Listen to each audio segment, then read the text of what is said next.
What do you think is the biggest mistake that people make with content?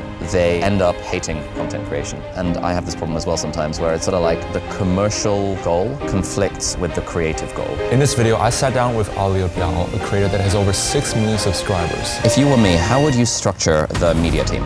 Oh, I love this question. This conversation covered everything from Ali talking about how we generate over 6 million subscribers to me talking about how we were able to generate clients at scale with a media company. Help me think through how I want to approach content moving forward. The best positioning sometimes doesn't actually come from ourselves. It comes from asking your clients. You see where that... I like it. I've never once thought about doing that. What specifically about this video? Just like break down their thought process. That's your position right there. That really makes me rethink our whole media. Do this. Oh, what a vibe. It's gonna be fun. What a time to be alive, eh? I remember when I was 16, I told you this yesterday, I was 16. I'd binge watched all your productivity videos. Nice. I started content at 18 when I was able to balance content, business, and studies. Fast forward, 3 years later, we were able to scale the business to 400K a month and Mate, it's mental. Graduated university. So Absolutely mental. I credit a lot of that to the initial inspiration from the productivity videos of you being in med school. So yeah, thanks man, appreciate it. That's pretty awesome, like 400K a month. Bananas. And it's crazy that we're here now just in Scotland in the middle of nowhere just talking about content now. Yeah man.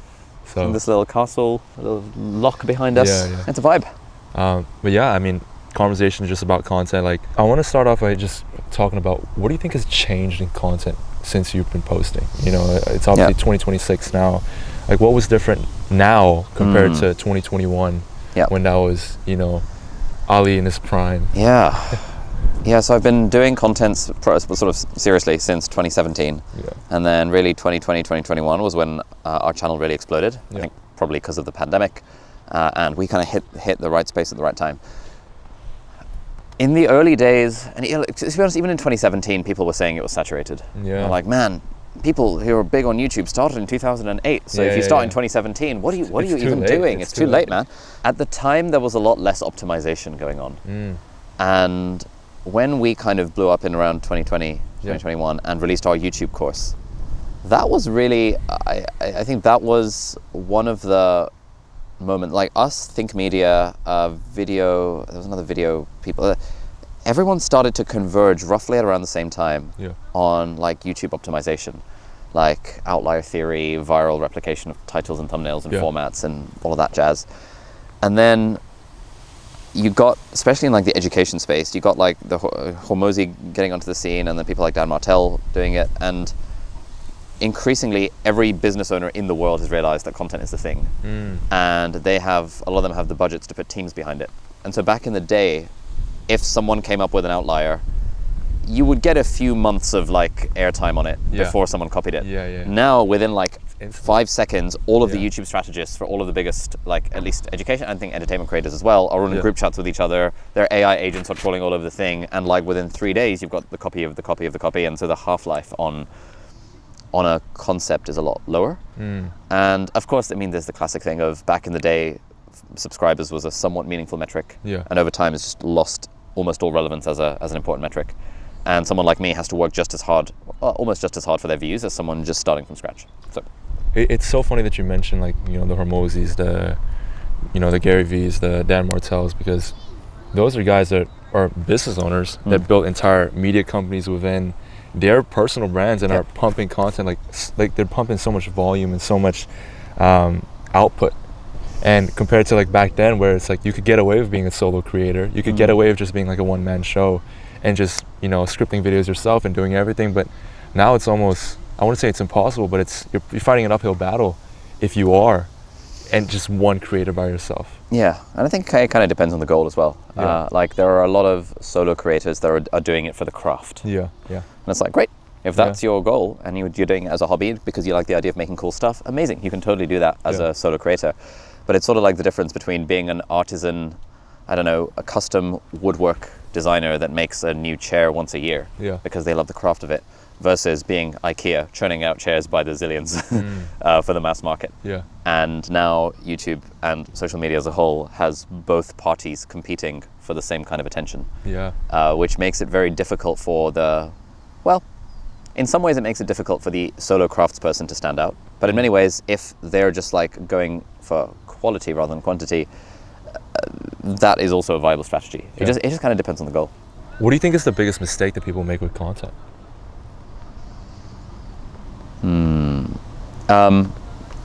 This depends. So the biggest mistake people make with content, and it really depends on what level they're at. For complete beginners, the biggest mistake is in not starting and overthinking the starting line so much that they waste years of their life not doing the thing. I wanted to be a YouTuber since 2010, and I made my first video 6 years later, because every summer I would think, this is the summer I'm going to finally make my first YouTube video. Yeah. And I overthought it for like 6 fucking years, man. I wouldn't even say it's just a beginner. It's just the person that just doesn't start. And so this could be a beginner, but like I was speaking to so many people in this room that it's like, man, the amount of people that have wanted to start content for years but have just always put it off on the back burner is crazy. Yeah, so that's the first mistake, just like not even starting. And then of the people that do start, the next mistake is just not continuing.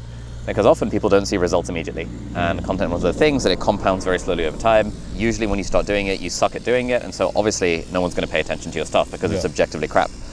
And so in order to learn the skill, you have to do it enough times. But especially over time, there's this instant gratification, almost like requirement, where it's like if someone does videos for a few weeks and it's not working and they're only getting 100 views. 100 people is a lot of people. If you gave a talk in front of 100 people, most people would feel terrified. And so it's like, if you can actually get started, it puts you in the top 1%. If you can actually stay going beyond 6 months, puts you in the 1% of the 1%. And then it's a case of optimizing strategy and making sure you're able to enjoy the process, which I would say that's probably the third biggest mistake I see from established creators. They end up hating content creation. Because often, and I have this problem as well sometimes, where it's sort of like the commercial goal conflicts with the creative goal. And you sort of get into this place as a big creator usually where it's sort of like your audience, you feel like your audience wants one thing, but your own interests have evolved faster than the needs of the audience and the needs of the business. That's tricky. I think that's the hardest problem in content, or the hardest part about content. It's like, how do you find that fine line of the content that you want to post, but then the content that generates the sales, but then also the content that generates the views. And it's like, it's almost as if you're carrying so much weight on your shoulders because you're in a online consulting business as well, off the back of the social media. And so if you guys are not hitting the sales quotas, it almost feels so much pressure for you to not put out content that you truly want, but to put out content to generate more book calls and more sales. And I think like that's the hardest thing. And I think there's no part of content that's harder than balancing all three. Because it's either the business owner that only optimizes for sales, the creator that only optimizes for views, or the person that's trying to do both but he can't do it. You know, where do you feel like you land? Yeah, I see it as like the 3 V's. Vibes, views, and value. Value is the one where it's sort of like value to the business. So value is the content that generates sales. Views obviously generates views, and then vibes, I do it for fun. Now, in an absolutely dream world, it would be amazing if all 3 of those things lined up. It would be incredible. It never does. And there are always some people in the comments being like, but Ali, I love it when you post about whatever you want to put. That's the content I want to see. I'm like, maybe that's true for you, but it's, the numbers don't lie. And like for the last 9 years, this has been the thing where it's like, very occasionally, we'll get a video that I filmed for the vibes that also happens to get lots of views. It's very unusual. Often a video that gets views is one that we almost like reverse engineered to optimize for views. And now it's sort of like, the way I think about it is, it actually is those 3. Like there are some videos on my channel that optimize for trying to get sales, i.e. value. There are some where we're like, you know what, let's try and go for a viral video here, views. And then there are a lot where I'm like, you know what, I don't care if however many views this gets, I'm doing this for the vibes because I think it'll be an enjoyable video to make, and I think it'll add value to some people. Something that I learned recently actually was, at one of the other masterminds I attended, it was creating content for your favorite client. And I think it's not just like, creating content for your ICP, creating content to get views. No. Create content for your favorite client, because the favorite client, first of all, it's enjoyable to work with them. You have similar morals, similar values. It's like everything's just aligned, And I think like something small like that of just thinking with a different frame, a lot of people get caught up in trying to create content just for this or optimize it for this, but it's like, you'll eventually fall out of love with it. And I think that's the biggest trap that people have. They over optimize for content to do a specific thing, but when they just don't try, or they're intentional about the framing or the perception of the way they look at content, everything just clicks. You know? Yeah, I definitely agree with the create content for your favorite client. The favorite part is so important, though, right? Yeah, we think of that internally. There's a client of ours who was one of the early students in a Lifestyle Business Academy called Kelsey, who was just like a perfect success story. And we all just loved working with her because she was amazing, and she did the work, and she got the results, and was able to then quit her job to kind of go full-time on her own business. Yeah. And so now my frame these days, often when I'm doing content, is would this video appeal to Kelsey? Would I speak to Kelsey if I was sitting across from her and we were having this conversation? How do I sort of talk as if I'm speaking to Kelsey? Our challenge is that, and maybe this isn't really a challenge, but sort of Kelsey is our favorite client. But I also have a friend and former team member called Iram, who used to be my assistant and then social media manager, and then is now doing her own thing. Yeah. But anytime I would talk to Iram would be like the voice of the lost 27-year-old. And the sorts of things that she'd be struggling with, I was like, oh wow, I actually can give a lot of advice on this topic. Yeah. She's never going to buy a product from us. She's not the perfect client who would pay us high ticket prices for the whatever. But the problems that she has are problems that like loads of, like a really high town, loads of people have, and I really enjoy speaking to those problems as well. Yeah. So one thing I struggle with is, yes, on the one hand, I want to speak to the Kelseys of the world, who are the perfect client and our favorite client. And on the other hand, I also like the idea of being a general, shall we say, life guru to like the masses, shall we say, where, you know, these days a student is not my perfect client. We don't take students into our Lifestyle Business Academy. But I still like the idea of helping students out because I think I have useful advice to share for students. Yeah. So this is. It's the gray area, and there's no right or wrong. It's just it just depends on what your goal is, right? It depends on the goal. Yeah. It literally depends on the goal, and I think I'm in full alignment. Like I was talking to someone in the room just now. Like he was asking me like, why do you do a bit of lifestyle and like your content almost looks a bit B2C, and you know you do a little vlogs and stuff. And it's like well, why do I do vlogs? I think I do vlogs because I actually enjoy them. Like I want to be able to be 50 years old and be able to watch a vlog of me in my 20s with my kids or something. You know, like something along those really lines. Cool. It's so cool, and so it's almost like you have to find that perfect balance of speaking to the ICP, but then also doing what you want. And sometimes doing what you want will automatically appeal to the general public. Yes, I think so. Yeah, the way I think of vlog, like I really like vlog as a format as well. And I don't know about you, but I much prefer it when the filming of a video happens ambiently in the background, where it's not we are sitting here for a podcast, I am speaking to a camera and here are 3 productivity tips. Because that requires scripting and sitting down and talking to a camera, and it works, and it's fine. Yeah. But I like it when it feels more natural and vibey and authentic and stuff. And so, you know, intrinsically, if we just did a day in the life as Ali Abdaal, it's like, no, for the most part, no one really cares about that. Yeah. And so one thing we think about a lot is how do we say useful things and give valuable tips to like the Kelseys and the Irams of the world, but can we do it in a format that feels more fun and enjoyable, like vlog as a format? You need a Yash. That's what you need. We just hired one in Hong Kong. And I think like an Indian videographer dude is like literally the guy that we've hired. Like good vibes. And we just need to train him to ask decent questions. Yeah, and I think like it's such small things, but when you find the right person that's behind you in content, and you train them up to be the person that can literally be your right-hand man when it comes to content, it's just so much easier. And it's like, even a small thing like that I learned from Daniel. I'm sure you know Daniel Dalen. Oh yeah, sure. Yeah. So one thing he mentioned as well when we were in person together, his videographers and his creative directors, they never film like this. They never have their camera up here because it doesn't feel right. And he always has it like this, where it's like he's maintaining eye contact with the videographer, and he's capturing the moment as if the camera's not even there. And so he's not speaking to the camera, he's speaking to the person behind the camera. And that almost feels like it's such subtle changes like that will make a format just perform so much better, because again, like I think people have leaned away from the whole scripted and all of that. Like people are wanting more authenticity in the day and age of AI, you know? Yeah, so, agreed. Yeah. Like in a way, content is a kind of like sales, is a transference of energy. Yeah. And when the creator is feeling good about the thing, generally it comes across. Yeah. That doesn't mean it's necessarily going to perform better, but I mean, it means you're going to be more likely to enjoy it, and therefore you're going to do it for longer, and therefore it's more likely to pop off. It's the enjoyment. It's like, the more you enjoy it, most likely the better it'll perform. Yeah. I wish that correlation were stronger than it is. How strong do you think it is? I don't know, 0.6 or something like that. It's almost like, if you imagine like the scatter plot with like a line of best fit, there is a correlation between enjoyment and performance.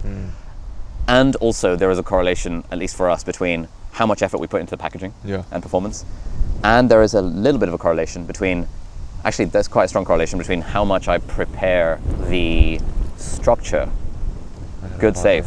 The structure and script of the video. That was a really good save. That was a fantastic save. Well done, Yash. Yeah, massive correlation between how much I prepared the structure and script of the video, and also its performance. So in a way, enjoyment is one of the factors, but it's not the only factor that feeds into performance of a video. Do you feel like you enjoy content right now? Yeah, because I don't do it unless I enjoy it. Yeah. I do. Other than occasionally filming sponsors for sort of short form social media, which I very rarely enjoy. Yeah. And the team's job is to try and make it fun for me. Okay. For the most part, I enjoy, like, I would say 95% of the content that I do. So when you don't enjoy it, you just don't post? Or when you're not in the... If I'm not in the mood to film, I just won't film. You just won't film? Yeah. I have other things to do in the business. And now we just push the sponsors, and they're like usually okay with it. And that shows up on camera as well, like if you film a video without even wanting to be there, right? Yeah, but then I don't know. It's even then it's not a perfect correlation. Like we've had some videos where I've sort of forced myself to start filming. Yeah. And usually, like once I'm 10 minutes into it, I start to enjoy it.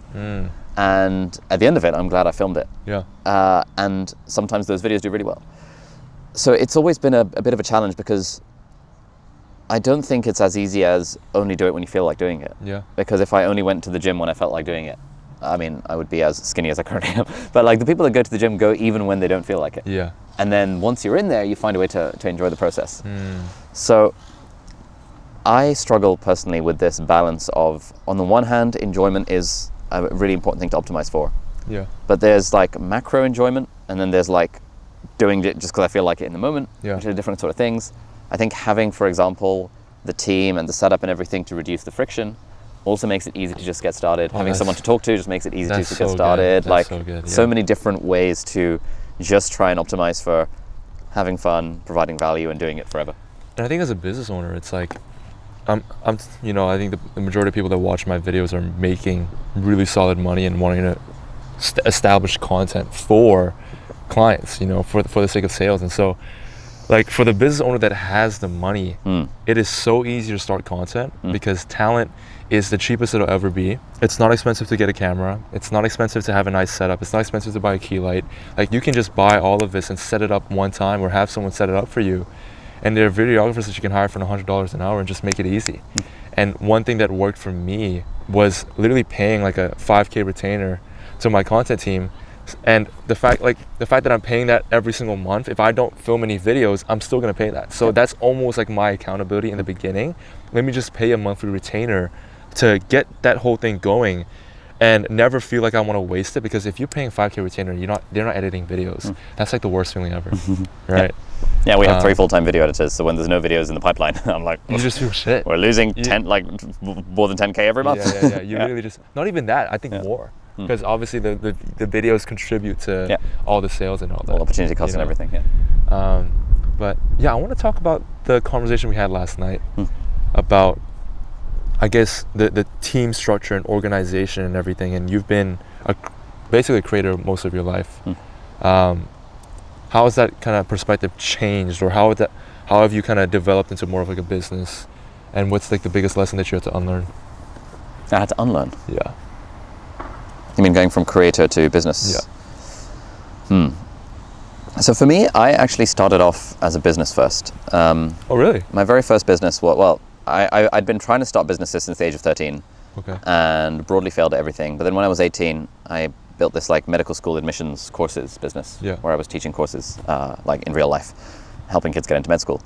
And 5 years into that was when I started my YouTube channel to do organic content marketing. I didn't know it was called that. I just thought that, hey, if I make videos talking about this medical stuff, hopefully some percentage of people will watch those, think I'm legit, and they'll sign up to my course. And so my YouTube channel was kind of profitable from day one because it was driving some amount of leads to the physical courses business. And so from day one, I didn't view YouTube as a hobby. I viewed it as a business asset. But I also knew that, like, you know, the goal is also to enjoy the process and stuff. So in a way, those two things kind of go hand in hand. Whereas a lot of creator-first creators that I speak to start doing content because they think it's cool to make videos and stuff. And then when it gets hard, and especially if they struggle to monetize, then the enjoyment goes away as well. And so then it's a lot harder for them to kind of almost sustain it. In a way, like, if the thing is profitable, it is easier to sustain doing it, even if you're doing it for fun. Because there's something very demoralizing about continuing to put stuff out and it's not getting any views and you don't feel that sense of traction. And you're also sinking your own time and maybe money into it. It's tricky. I feel that. I think it always goes back to the first thing that we talked about, which is like, how do you balance all three? How do you balance content you enjoy that speaks to your client, generates sales for the business, while also feeling that connection? And so many people burn out because they lean into one extreme and they only do that, which is why it ends up not working. You know? I think a lot of business owners that I know they treat content as part of the marketing department, which I guess, like, technically it is, depending on your org chart and stuff. But in a way, at least how we do it is we think of content as an end in itself, not just a means to an end. So content is not merely marketing. It is also the product, because, like, a million times more people are going to see the content than will ever buy any of our products. Still, you know, we've gotten, like, I don't know, 500 million views in our content over the last few years, and ridiculous. I've sold like less than 500,000 copies of my book. And that's something that took me like 3.5 years to write, and like, you know, it's like a very cheap thing that anyone can just buy. But there's just an insanely disproportionate gap between the number of people that will see your free stuff versus your paid stuff. And I kind of think, for me, like, I can get some business owners are like, you know what, I don't want to be famous, I don't want people to know my face, I just want to make money, and then I'm happy. And for them, they're like, oh fuck, I guess I've got to do content, like, and now it's like a grudging thing to do. The way I've always thought about it is, if I had 100 million in the bank and really didn't care about making money, would I still do content? And for me, the answer is hell yeah, because it's fun to teach stuff, and it's cool to. It's cool when people come up to you being like, hey man, like, you know, I've been watching your videos at university and your Anki videos helped me with my exams, and like, you inspired me to get into whatever. I'm like, that's really cool. And I would do that even if I wasn't trying to make money from it. And there's something very fulfilling about the, you know, in a way, like, I haven't done like the word impact. The word impact to me feels a little grandiose, but yeah, it is impact. It's like, if you can be a teacher and like inspire someone else on their journey, even if they're never going to pay you, that's just like a cool thing to do. And if we look at what do business owners do once they exit their companies, there's only really two things that happen. Usually they take some time off, and then they realize that they don't want to retire because they'd be depressed and have a heart attack, and so they've got to do something. One or two things happens. Either they start a new business because they realize they missed the video game of entrepreneurship, and or they become content creators. They start a YouTube channel, they write a book. The founder of Nike writes a book, like, you know, because they want to give back. They start running, like, I don't know, classes at the local, like, university. They do lectures for Harvard Business School because they enjoy the idea of mentorship and teaching other people. Or they become investors, and if the investor is good, then they're more like they're more like a mentor. And so content just lets you do teaching at scale, which is really a really cool thing to do anyway. And the fact that it becomes a marketing asset for your business, to me, is a nice bonus kind of thing. I don't see why people don't do it. I really don't. And even at this mastermind, I was just paying attention to small cues and everything. Like, nobody has a videographer.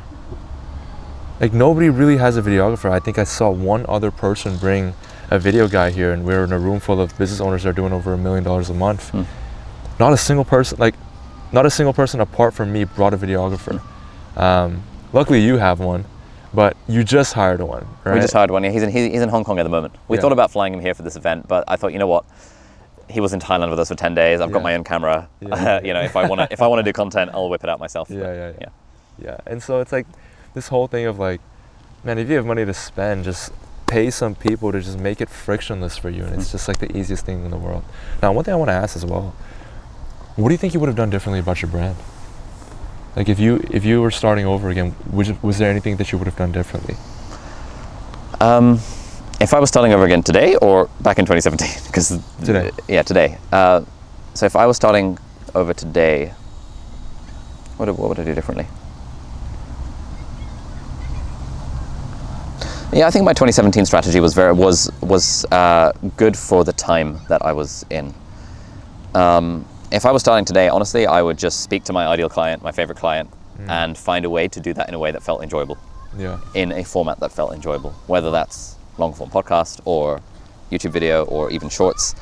I'd probably start short form first because it's Really? just a lot easier to see sort of traction and to get the feel of it. Yeah. Plus, short form platforms let you let people DM you, like Instagram and LinkedIn, which usually is a better way to get high ticket clients compared to like a long form YouTube video. That would probably be the method. And then sort of within that constraint of speaking to my ideal client in a way that I enjoy, then I would like learn the meta and optimize within that. Thumbnails, titles, hooks, whatever the thing might be for the relevant platform. Okay. Yeah, help me think through how I want to approach content moving forward. Okay. So what is the main obstacle right now that's not giving you the clarity on how to position your brand? So partly I haven't thought about it for a while. Partly that's because we've had other bonfires in the business that I felt needed my attention. Yeah. Now that we have like a sales director sorting out sales stuff. We have a client success director sorting out client success stuff. I'm still working on like the curriculum, but curriculum and content is actually fairly related. So now I feel like I can shift my attention to be like, all right, let's get back on the content thing. So yeah, I think the main thing is, like, correct me if I'm wrong, but every single one of your videos is you scripting it out, filming it, and then giving it off to the editors, right? So I don't really script the video. I kind of riff off of bullet points. You riff off a book. But you're the one ideating, you're the one filming it, you're the one... Now that we have a videographer, I'm no longer the one holding the camera. But if I'm at my desk, I just hit record because the camera is set up anyway. Yeah. So I think the most important thing right now is for you to actually find a format where you're able to create a backlog of content so you don't feel forced when you don't feel like posting. Yep. In my eyes, like, I want to create content and not feel forced because I know that's when my content is created best, and I think that's for everybody. Yeah, and so when you feel a pressure to create content because there's no videos in the backlog, then I think it's just a matter of finding the moments where you're in your zone of genius. So, I mean, I mention it all the time. It's like, you're so good at what you do, but because you've been doing it for so long, you don't feel like it's impressive, so you don't think that you should put those videos out. But it's like, even like there's certain group calls that you do or certain one-on-one calls that you have with clients, or even this presentation that you'll have, that should be a content backlog that gives you room to breathe so that you can intentionally create a really, really good piece of content without feeling the pressure of like, oh, I need to get a video out because it's been 10 days since I've posted my last YouTube video. You know what I mean? So I think for you, the way to get the positioning is to have breathing room, because you already have it up here. But you don't have the breathing room because you're constantly in that state of like, oh, I need to script out a video, I need to pump one out.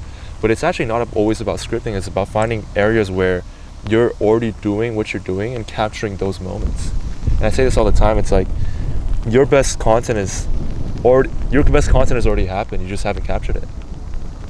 We've had so many conversations these last few days where, dude, you've literally dropped so much sauce, like for, these paid ads guys that have no clue to do with content. You've dropped so much game that it's so normal to you, but if you just capture those moments, you don't understand. But that's like 2 reels right there that are an 8 to 9 out of 10 that you can post on the main channel to give you breathing time to actually find out what position you actually want.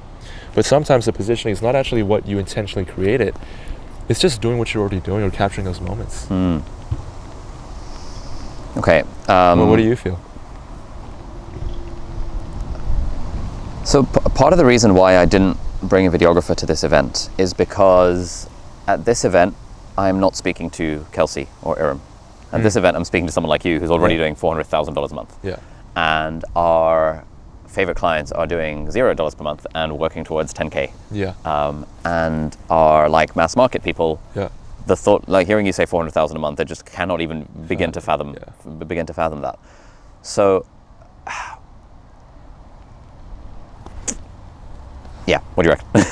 Well, I think is this a limiting belief on my part? I think there's a you're never going to be able to fully talk to the person at zero or the person that's first starting out. Because naturally, it'll always be a situation where you've outgrown that spot. And a lot of the times people would actually be more inspired seeing what you do now, but knowing that the first stepping stone is a step that they can take. And so I wouldn't look at this as just like, oh, because I'm not talking to them, it's like, oh, I can't actually appeal to them. But it's like, no, this is what you're doing. And I think content is about it's more about documentation and showing. It's more about documentation and showing instead of it being always catered towards the ICP. And it's like, I tell this to all my guys all the time. It's like, if you're buying a house, and one of my clients, he's doing 300K a month, he's a trader, and he came to us for organic, and he was buying a house, and he was like, should I show that in my content? Like, I was like, 100%. Like, obviously it wouldn't appeal to a B2C market, and you're selling a trading offer for someone that's working a 9 to 5, but you're selling them on you. And so these people want to be like you. They want to be at masterminds where they're talking about making money because that's their ambition. But it's like, you don't have to directly speak to them in every single piece of content. It's just you showing it, and then you showing that like your vehicle or your monetization path is a stepping stone to kind of get them to where you want to be. But you don't have to sell the entire transformation. Okay, interesting. You just sell the initial transformation, if that makes sense. Interesting. Yeah, okay, so what I'm hearing is that I don't necessarily need to think of every single second or every single reel or every single clip as being of answering the question, is this directly valuable to the ICP where they are currently at? It's like, no, sometimes it might be just showing them what the future could look like if they really wanted it to. People just care about you. And you know this best. I'm not sure that's true though. Really? Okay, so the whole people just care about you, I think, yeah, sure, that's true for a tiny percentage of the audience. Yeah. But for the most part, people care about them. Yeah. People care about themselves. And so if I'm doing something that meets them where they're at and teaches them something useful or inspires them in some way, they care about that much more than, of course there's a small minority that I just want to see what Ali's up to. Yeah. But yeah. Yeah. This is why I stopped doing like house tours and stuff, because I just realized that they just like, no one gives a fuck. Right? I think there's a part of your brand that'll always be admirable. And I think that admirability will always show in your content. And I think someone that does this extremely well is Shelby. Like, she's talking about the craziest stuff. She's selling a B2C, She's selling a B2C, and she's talking about hosting an event with 3,000 people. She's talking about the entire behind the scenes. She's talking about buying the mansion in Miami or whatever the case may be. It's like, that's her life. And it's like, she can show that, and the reason why is, like, obviously, like, it's a bit different because it's women, and I think, like, there's a fine line there. But I do also think there's a huge lesson in that she's just authentically herself. And she always positions sales as the first step into becoming a better version of you. And now people are seeing Shelby as the person that, like, if people want to be like Shelby, if I want to get my first step forward, I gotta do sales, So I almost think that it's like, people care about you more than you think, and that kind of leads back into the value stuff, where it's like, when you always give value, you only think that they care about you for that, but people care about Ali for who he actually is. And I think if you own that positioning, or you really found out like what are the reasons, that would do well. So one thing I'd recommend you do, you could actually ask your top 20% of clients, your favorite ICP, why they actually joined you and what they chose you for. And so the best positioning sometimes doesn't actually come from ourselves. It comes from asking your clients. So I would ask them, like, what was the first piece of content that you watched that made you take me seriously? That's a middle funnel content piece that you can create, And then it could be, what was the first content piece that you ever watched of me that made you actually care about me? That could be a top of funnel piece. What was the first piece of content that you watched that actually made you consider buying my offer? That's a bottom of funnel piece. And so now you have the top of funnel, middle funnel, bottom of funnel. Nice. You didn't guess it. You asked your favorite clients. And so I would just have this feedback loop over and over and over again, and just do that. But you see where that I like it. I've never once thought about doing that. But I like that separation of like top, middle, bottom. Because we because sometimes we do it in the abstract to like mass surveys, but I've never thought to ask specifically our favorite clients, which is like, a couple of dozen people, like those specific questions. If you look at your business, I'd actually argue that 80% of your revenue comes from 20% of your clients, if you did the ascension properly, right?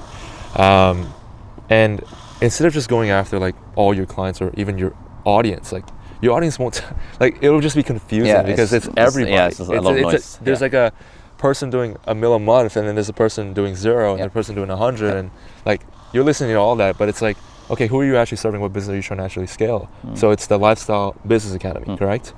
So that person is at 0 to 10. You look at your top 10 case studies, and you just give them a survey, and then you go a layer deeper, and I would actually get them on a call with you and just ask them, like, why?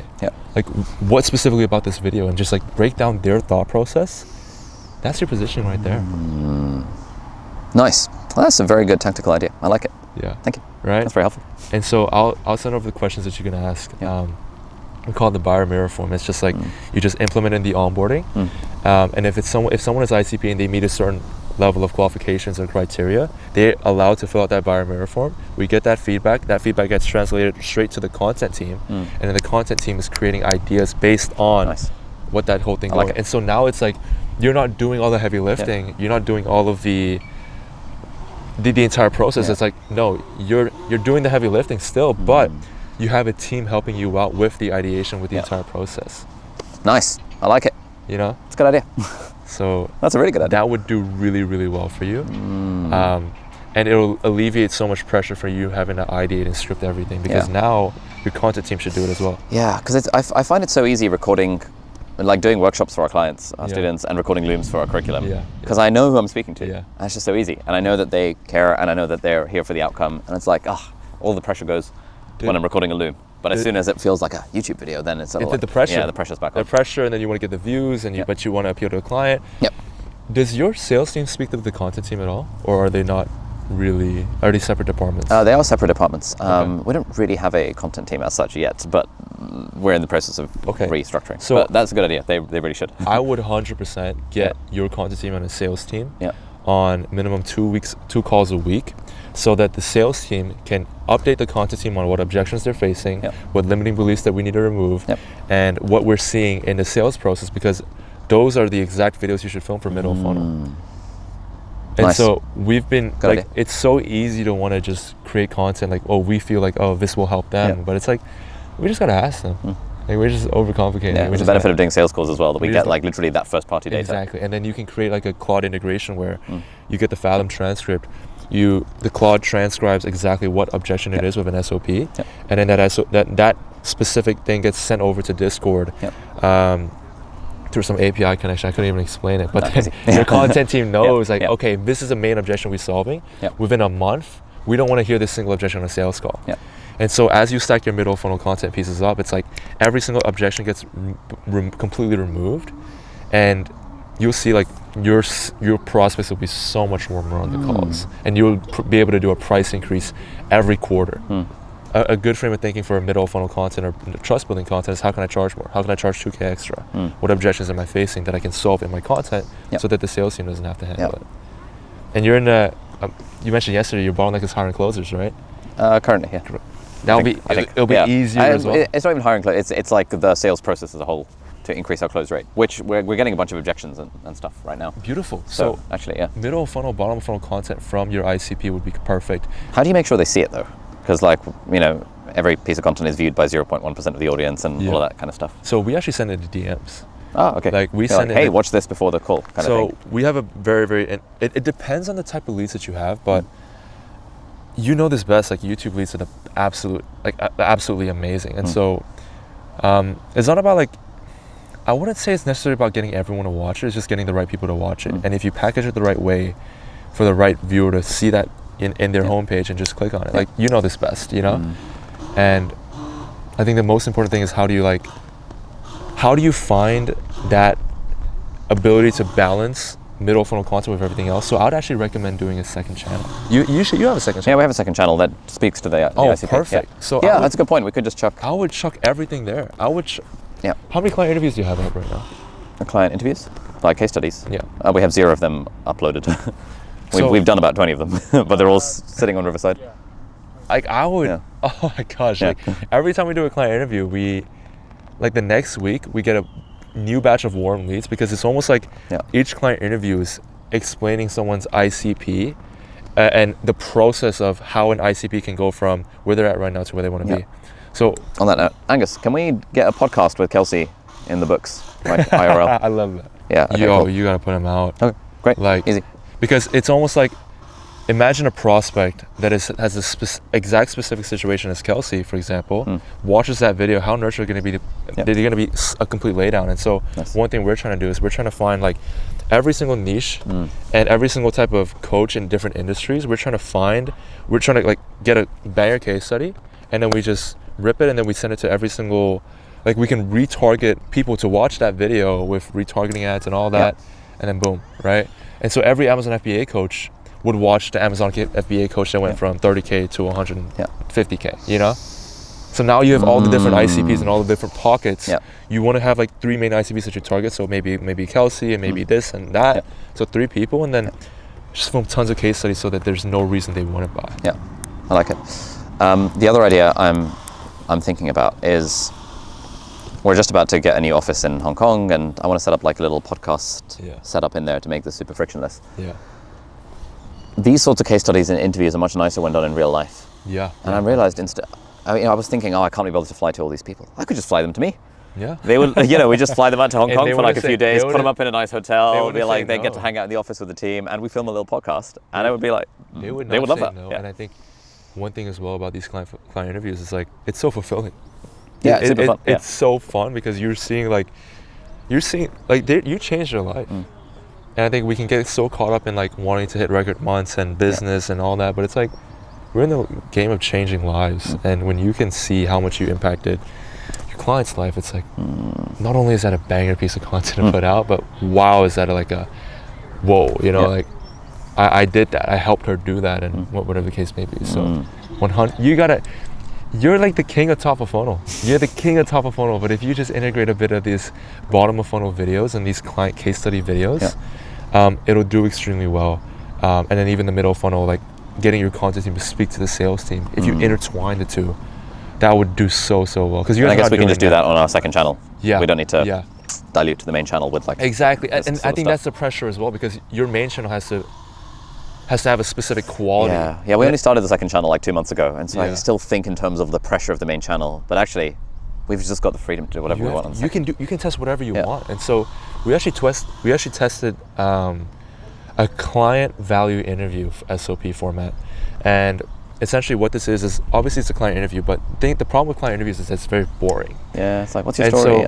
And so it's like, what's your story? But like, who cares about the other person? Like realistically, they care about you.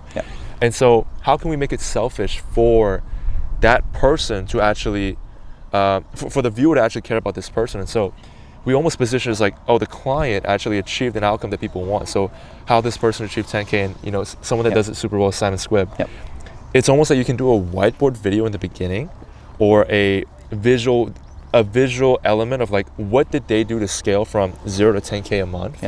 And then from there, it's giving value.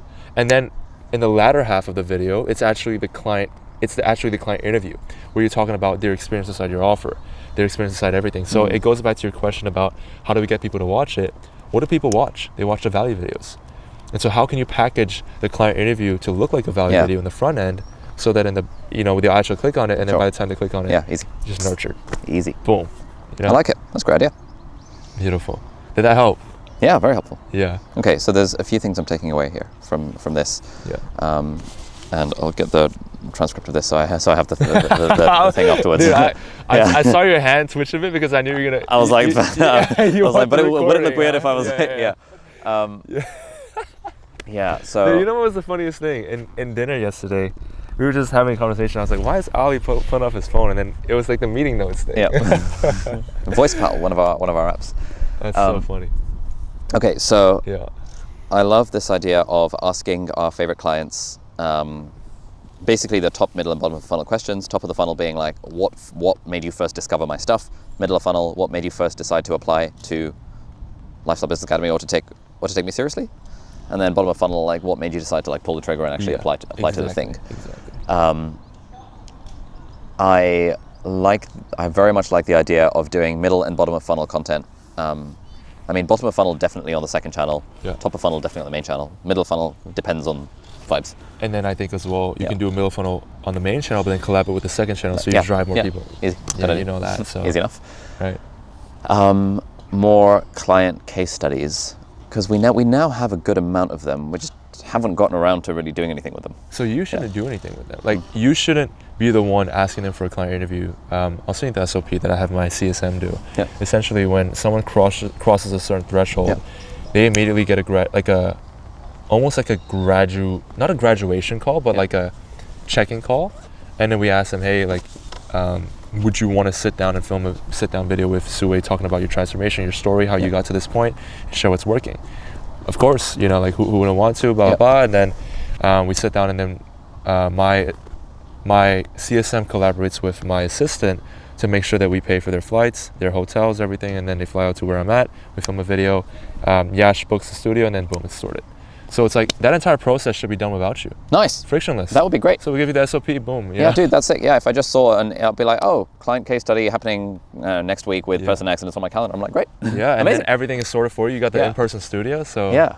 And so if I happen to be in London, we bring them to London, or we find the people in London. If I'm in Hong Kong, and easy. The fun part is you can film it wherever you go. Yeah. Like we're filming in the middle of Scotland, exactly. You know? This could have been like if I've had a client here, bro, this would have been a perfect spot to just do it. Yeah, that's a good point, You don't actually. even have to do it in an office or set. Oh yeah, totally. Like it's just more fun in a more vibey kind of setting. And if anything, I think people would resonate so much more with that because people just want to know Ali for who Ali is. And you're a chill guy. You don't need the professional studio setup. This is a good shout, actually. You just need to chill. Because even being here in Scotland, we could have.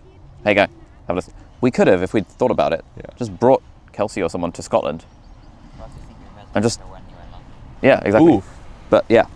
One thing y'all need to do that'll make you so much money. You guys need to host a client retreat. Get your best performing clients out there, and you can rip 15 client interviews in 2 days. Like just back to back to back to back. It's the same thing. And so it's like, I always think about how can I get the most amount of output with the least amount of input. I like to batch record. I like to batch create. I don't know if you're the same, but I think everyone's different. If I'm doing a 5-day retreat or 3-day, even a 2-day mastermind, you just fly out everybody at the same time. Yeah. You know, the clients that are crushing it, they film a section with you, and it's just so easy, and it's like such a no-brainer. So there's all these little things that you can do to film the bottom funnel piece because you have all the attention in the world. You just gotta nurture them now. Dude, that's a great idea. You just gotta nurture them. Yeah. You know? I love it. Yeah. That's good shit. Hell yeah. It goes on the second channel, put it into a playlist, good vibes, good videography. It's, you know, with our new videographer now, because before I'd be carrying around like the 85mm lenses and the cameras and trying to set. But now with a videographer, he can just carry that stuff and he loves that shit. Right, so, right. Yeah. And it's so about like it's making sure that your videographer is not just a videographer, but it's like he's in line with what's happening in the sales team. He's in line with what's happening in the content team and what your clients are saying, and he should be like, the way that I look at that role, it's very important that the videographer, the person that's behind the camera, also understands your entire business so he can ask the right questions. And if you give him enough context and enough training, what are the key principles of how he should ask the right questions? So the most important thing is giving him context as to what you're trying to achieve, right? So there's certain videos, like I tell Yash all the time, there's certain videos that we're gonna film that I literally just wanna convert clients. Like that's my main goal, but then there's also other ones that I just wanna inspire. I want to inspire mass, I wanna show people what we're doing, all of that. Like, and so it depends on what the context is, but as long as he has information from the sales team and all that, he'll know exactly what the video is, and you have to lead the direction of the video by letting him know if it's for sales or for inspiration for views. And then based on that, he'll be like, oh, what is the objection that the sales team told me the other day? Oh, it's this, and then, okay, prompt you to ask that question, and boom. So it's almost giving him that authority, is giving them that authority and that confidence because he understands the business as well as you do. That's the hard part, which is why I've paid so many people. Like I paid Hormozy, I paid Daniel, I paid Iman, I paid so many people for like their head of content systems, and that's what's worked for us. Like we have so many internal SOPs to where like when Yash was getting ramped up, my goodness, I'd hop on like daily calls with him. He'd join every single team call. He'd watch all my client calls. Like he knew me. You know, he was in every single room that I was in. Like that sounds a bit crazy, but but you get the idea. You know, it's just making sure that you're not treating him like a videographer. He's more than that. It's like an extension, like a. He's an extension of. He's Ali 2.0. You know, he knows how to get the right questions out of you. And the more he's in the head and in the sort of context around the business, it's sort of like training an AI on the context of your business. The more context it has, the better its answers are going to be. And so similarly with our new creative director, the more context he has about what we're trying to do, who our audience is, what are the objections, what are the bits where it's like, what are the objections that like a prospective client would have, but then also if we're doing more inspiring content, who is the sort of person we're speaking to for that. Dude, I like it. What else? Graduation prize if they hit like 10K or whatever. Oh, totally. You get fly them out to Hong Kong to hang out. Yeah. I love, and now the fulfillment's going to be better as well, because everyone wants to sit down with Ali, you know? And not only does that helps the fulfillment, but it's like, oh, your sales will boost so much because now their friends are talking about it. And you can get them to repost it on Reels.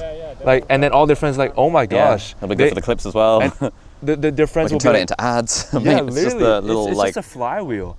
And yeah. True. So we can get them to vlog their journey as well, to be like, hey, just film some footage of the journey because it'll be good for the video to show how you got here. And Riverside right now is that the webcam recording just don't look as high quality or something like that. Yeah, but we can totally pay for people to fly to Hong Kong. It's such a no-brainer in terms of the ROI. You do like a reel, like a clipped up reel of the client interview happening. Yeah. You do like 0 to 10K a month case study, blah blah. You can actually put it on the second channel, get them to collab with the clients itself. Yeah. All your clients' friends will see that video, and the people that want the same transformation will just ask them like, hey, what's going on? And then you can give them a referral incentive where you give them 15% of the amount of cash clip that comes in. And now it's a flywheel because the organic acquisition is just so smooth because you've been intentional about the videos you film in the beginning, you know? Nice, I like it. This is good, keep going. What else? What else are we missing? What else do you think you need?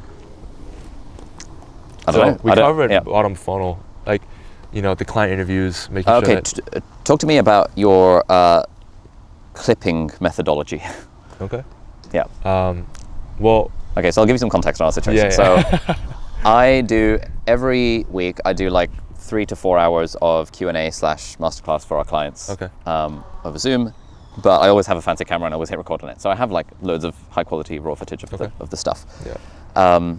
At the moment, our head of post-production, Adi, he has an AI clipping process that he uses to clip them into mids for the second channel. Yeah. And actually, those kind of like Hormozy Highlights' channel, those are doing reasonably well, a few thousand views each. Yeah. Sometimes they get a few tens of thousands of views.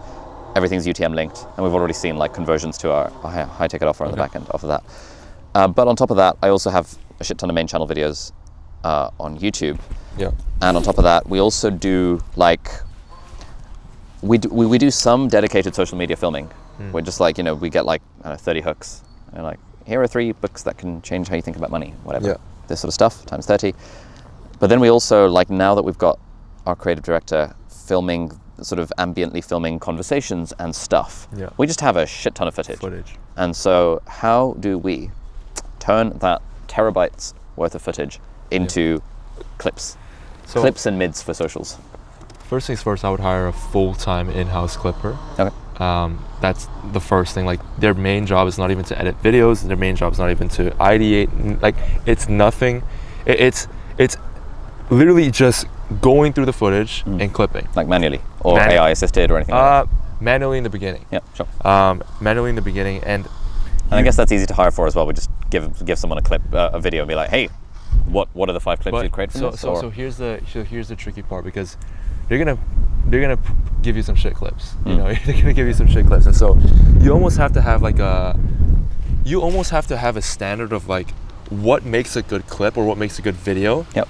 That has to have a checklist, and so it's like, what makes a good video for Ollie's Instagram account, right? Okay, the hook probably has to be wide, total addressable market. Yep. The value has to be, if it's a value piece of content, you'd have to pay $5 for it. Like, you'd want to pay $5 for this information.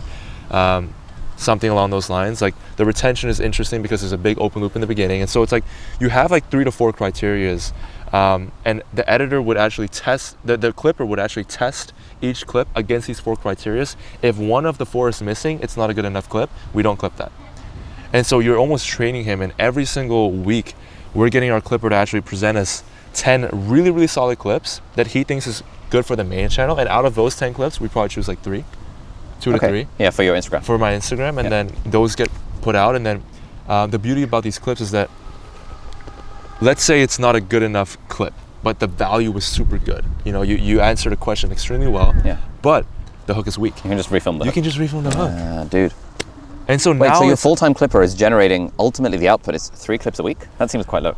No. So that's like in the initial onboarding. Okay, yeah. That's in the initial onboarding where everything is a bit slow, and we want to train him up on quality first and get him to understand that, and then at a certain point he's going to be pumping out like 3 clips a day. Okay. And then you just Instagram Reel, clips. YouTube Short, TikTok. Exactly. As well, so like you have like a clip miner and then a clip editor. Yeah, they're different. So a clipper is just literally just clipping the video. He does no. Like he in does, Final Cut, he does, or he like does are they no, writing timestamps out, or like what does this look like? Well, you can actually ask Yash. He might be the better person to ask for this. So he's editing it in the editing software. Yeah. But he's just doing the cut. Oh, just doing the A cut. Putting it together, Okay. putting it back in. Oh, nice. And then the editors can add in the music and all the subtitles and the animation. Okay, easy. Okay. And so when you think about it like this, it's almost like an assembly line. Yeah. Like you have terabytes worth of footage that would be hundreds, if not millions, of views. Yeah. Because everyone wants to know what Ali's talking about. Yeah. And you just have to have an assembly line where it's like you break it down the workflow. So the first workflow, the most important part, is the actual clip itself. Like what part of the clip are they actually getting out? And so you have a full-time dedicated person for that. Yeah. And then you have an editor that adds on top of that, and then it's like an assembly line almost. Yeah, mate, there'll be so many people in our audience who would love that job. Right? Sounds like a And dream they job. do it for free, especially in the onboarding as well. So anything you'd add to this? So most of the time hiring a good prepare is an editor. You're just hiring an editor who's not going to edit. Yeah, He's nice. editing like just the initial process. And the main thing is everyone can do the A-roll cutting. Yeah. It's just like training that person so they're competent to understand what Yeah. is a good reel for your audience. Sure. Okay. So yeah, the hard part is deciding what to clip, not the mechanics of the Yeah. J-cut or whatever. Yeah. So we spend a lot of time training him. Yeah. Every week. How can we make the SOP better? How can we better understand, frameworks and these kind of things. I love it. Okay. What do you do for training? So we have like 3 calls a week with him. So in that thing we're going through, okay, this is how you prompted the SOP into Claude. So how can you make these prompts better to better satisfy those scores that we mentioned? And we're doing things like that to like constantly help him. And then another thing we did recently was, okay, the hooks. The reality is, a lot of the clips you need to refilm the hooks because you're just not it's from a clip, right? Yeah. And one thing we actually did was because Sue is also like really busy, he can record hooks when he's free, but then we've now built up such a big hook library. Oh, nice. You can just cover it with B-roll or something. Yeah. Repurpose Nice. Good idea. That's so crazy. That's a great idea.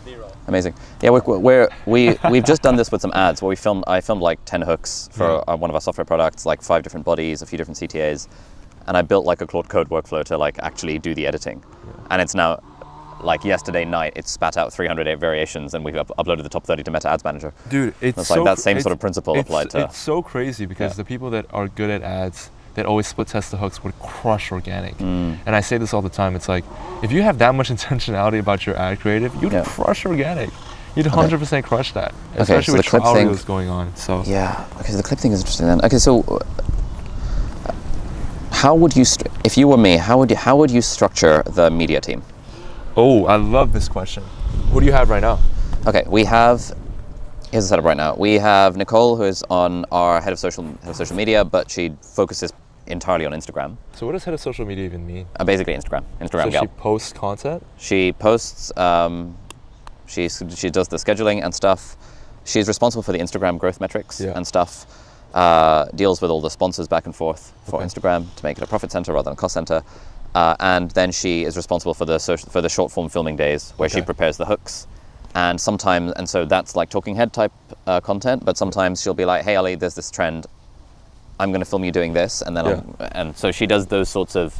She basically handles Instagram. Yeah, and then we copy and paste those onto YouTube Shorts and on TikTok. Okay, I would actually get, so everyone's different. I think it depends what you want, but I'll go over my internal organization structure. Sure. Because I think it's super applicable to you. So I obviously have Yash, his title is Head of Content / Creative Director. Okay. And he's also kind of like a Swiss Army knife where he's also in person with me, which I think is super important. Which means he's also a videographer. So when we go to events, make sure that we get him a ticket. He's here helping us set up, film, whatever, right? So we have obviously Yash, and then we have short form. So we have a head of short form that's also a lead editor. Okay. Yeah.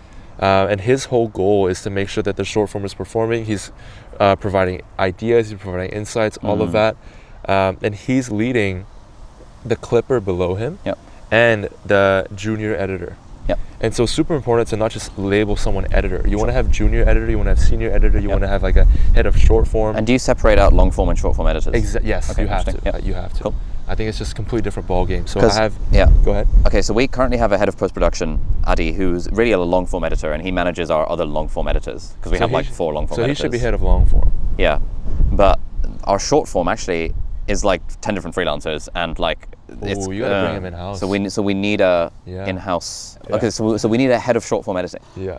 Okay, that's cool. Head of short form editing, Yeah. and they can help you. And then with that's much easier then, because then we can just give that because Exactly. right now we're having to be like, okay, well, freelancer A has that clip, freelancer B has that clip, and like Yeah. Nicole is having to deal with all of that. Yeah. And Edit post it's too production messy. ops, which is yeah. It's too messy, and so Yeah. that I like the reason why I like a head of short form or a head of long form still doing a bit of editing is because I believe the best managers are still doing 20% of the work because they're in the weeds with Yeah, them. makes And it's like the whole idea of like if you have a war general, he's sitting in this palace telling you what to do. It's like come on, you know. sure. But if he's in the front line with you, Yeah. that's a manager, that's a leader in my eyes. So I always make sure that the head of each department Yeah. is still in charge of certain videos, at least the high leverage videos. Yeah. But their main process is actually holding the editors accountable, Yeah. ideating, scripting wherever they can, and making sure that everything goes smooth in their respective position. Got it. And Yeah. so our head of short form editor would be the one in charge of the clipping, or managing the clipper, but Exactly. owning the clipping exactly. end to end. Exactly. And so then this head of short form editing, let's call her Jane. Jane would be just receiving the footage for our terabytes of footage, and it's Jane's problem to try and turn it into clips that are nice. Nice. Yeah. That's very doable. Yeah. And Jane needs to be an in-house person. I think everyone Yeah, in your makes content team sense. should be in house. Ollie, you're Okay, so you have interesting. such a big. So we brand. have like 10 freelancer editors, and we pay them on a per clip basis How and come? all this sort of stuff. How come? I think that's simpler than in-house for Sorry? I think that's simpler for in-house for short form than in-house. Well, the way that I look at it is like your competitive advantage that you always have over everybody is your editing style. And if someone's freelance and they like your content style, they can just go to the same editor and get the exact same editing style. And I really don't like that idea. Okay. I'm very business focused, and I read like 48 Laws of Power, war strategies, all of that. That's the way I treat content as well. Like, if I have a brand and I've worked so hard to build a unique editing style, the last thing I want is for my competitor to go right to that person, pay them double or pay them extra. So is that and the they'll do primary their reason to thing. do it in-house? Because I'm not too That's- concerned about that. Yeah, I mean, it just depends on your goal, right? Like, Yeah. I mean, we're running an offer where it's like we're helping people with their visual identity, and yeah. so it's like So it's part of the- for us, it makes more sense. But for you, if you don't care, like if you Because the benefit of the freelancing is we can pay them per output. yeah. Whereas if we Well, I'd actually argue that if you paid them a small base, let's say 500 base, and you still paid them per output, they'd be more important. they'd be more bought in. They'd want to actually make the videos better, and they'd actually want to develop a stronger visual identity and a visual style. Because right now, they're treating it as like, oh, he's handing me one video, I'm gonna get it done, send it over, get my paycheck, boom. Yeah. But and then they work with multiple there's no clients and- culture. yeah. True. There's no culture, but it's like the way I look at team building is like, how can I always get someone to put 100% for me and run through a wall? And I think that's especially important in sales, but people overlook that in content. But it's like, it's a small thing. I think I would test it with 2 of your top editors, give them a 500 base, get them to come in-house, see if the editing improves, and I promise you it will. Because your identity and the aesthetic and the style is just going to be so different, you know? Okay, so we have a head of long form. Yeah. We have a head of short form who handles the clipping and also the short form editors. Yeah. Yash is your head of content. Yeah. So he manages So the he head of manages, short so he's form doing and like head of long one-on-ones form. with them and all the whole shebang. Yeah. So Yash, you're doing videography and also thinking about ideation for YouTube, and also doing one-on-ones with the content team. Yeah, so I kind of have them. I run 2 calls a week with them. Mondays. So Monday I have a long form call, short form call. Yep. Wednesday I have a long form call, short form call, and then Friday we have our overall content call. Oh wow. Okay, that's way more frequent than anything we do with our content team. Well, the feedback loop has to be Yeah. instant, no? Yeah. Like, well, I guess it's different because we definitely go above and beyond in the post-production because that's like our moat, you know? Yeah. But I'd argue, like, try it out. And you'll see, like, you'll be amazed when you pay someone a higher salary and you show them that you're bought into them. They'll do some things that you won't ever imagine. Like, they'll develop their own visual identity style. Okay, so we need a head of content. You need a head of content, and you need to Okay. get him trained by the right people. Yeah, and then head of content should be in person, Yeah, ideally. Ideally. Okay, I love it. Okay, so we've got head of content, head of long form, head of short form, Yeah. and then how would you? Yeah, what else? How would you think about it? Like, do you have someone in charge of your Instagram? Like, who's doing the posting? How do you? So the head of short form is doing the posting on Instagram, Yeah. and then the head of long form is doing the posting on YouTube. Okay, so you don't have a specific like YouTube person or a Instagram person? Not really. Oh, not really. Okay. I don't think you need it. Yeah. Yeah. And then, what are your thoughts on just like having another pod then for like paid ad creators? That's actually a really good. Yeah, that's paid a ads. really, really How do we good think about question. paid ads? So, the way I look at it is, I just hire an external editor to just rip ads, and his whole goal is ads because I don't want to mess up the organic workflow. Yep. Like, you know, when you film a 20 batch of ads, and it's like, well, like, how are we going to balance this with organic? Like, we personally just like to keep it separate. Yeah. And so that one we work with like a freelancer that we just don't have in house, or we can work with an agency. Yeah. We've found freelance work to be better because agencies are. It's just a middleman that's annoying, in my opinion. Like, I think, just going to the freelance directly and just paying per reel, per ad. And then do you guys do like LinkedIn, Twitter, like written content? So that's what we're leaning into right now. We're building out the in-house system for it. Yeah. But we're essentially creating the prompts. We're gonna try and crack. No, we're not gonna try and crack. We're gonna crack X and LinkedIn first, and then from there we're gonna branch out into like threads and shorts and all that. And is there so you've got like an in-house person in charge of the written content, or what's Yes, we have one person. His name is Aiden. He's helping with. He's actually like ghostwriter behind a lot of stuff. Yeah, nice. He teaches script writing inside the community, so we've trained him up like for ages, and he's helping out with the eggs and all of that. So okay, sick. And he's in charge of like the AI workflows and stuff for repurposing, taking transcripts of what you said from stuff and seeing what are the cool LinkedIn posts, the next posts we can create from this. So we essentially look at YouTube. That's the trend. Like, we look at what resonates, what videos are popping off. Okay, let's say a YouTube outlier. We take the transcript of that. And then we put it into Claude. What are the things that we can take away that would fit in for X, whatever. We have an SOP for it. Just rip it like that. Okay, nice. So you have a guy in charge of the written stuff, you have a guy in charge of the long form stuff, and you have a guy in charge of the short form stuff. And then AI agents underneath the writing guy, but like real editors under the... I think that's where you can really be creative with it, because you're super in the weeds with agents, right? Workflows and all that. So if you can literally think about like one position, let's say it's a clipper, right? Like, okay, he's getting handed a terabyte of footage. How can you make his process easy? So breaking down his workflow every step of the way, and how can you automate it with agents? Easy. Amazing, you know? Easy. But having that person to own it, to actually do the thing, I think is we the have key, a the unlock. huge pipeline. Yeah. We can probably talk after the call of like working to get it in a place, literally that exact person, or giving that person the training. Because that's the whole point. I've paid these huge brands is to get that. I don't want to figure it out myself. So we can talk about it after the call. Like, I think that would be really an opportunity that makes sense. Cool. You know? All right, sick. So head of content. The head of content manages the writing guy, the long form guy, and the short form guy, and then that's your content team, or is there more? That's basically it. We don't overcomplicate it. First of all, that is so cool what they're doing over there. Like, this is actual Scotland vibes. You know, is it a bagpipe? Bagpipes, yeah. Is that what they do in the UK? In Scotland specifically, but Okay. That's so cool. Yeah. But yeah, that's all I have. Nice. That's good shit. I think, okay, Yash, head of content, head of short form, clipper, junior editor, head of long form, and then junior YouTube editor, 6. And my pay, and thumbnail, thumbnail. We have one dedicated thumbnail in-house? guy. Is he in-house? Yeah, now he is, Nice. We have everyone in-house. Yeah. And what kind of salaries you pay? Are they like, Yash. people abroad, what's the situation? Sorry? What kind of salaries are these guys on? Off the record. Bro, we have so many, like, because Yash came from a editing background, like, we have so many editors we can just like plug. So yeah, we have like hundreds who've applied for stuff like that team. So anyway, I think that would be amazing. That would be give them the SOPs and they're good. Easy. Nice. Anything else you want to cover? So we need a head of content. No, I think that's a really good place to leave this. Yeah. Thank you. Super helpful stuff. That was good. Sick. Good stuff. Man, it was a pleasure, honestly. Thank you. It was a pleasure. Guys, hope you guys enjoyed the video. But if a different one, we're in Scotland, sitting down with Ali Abdaal.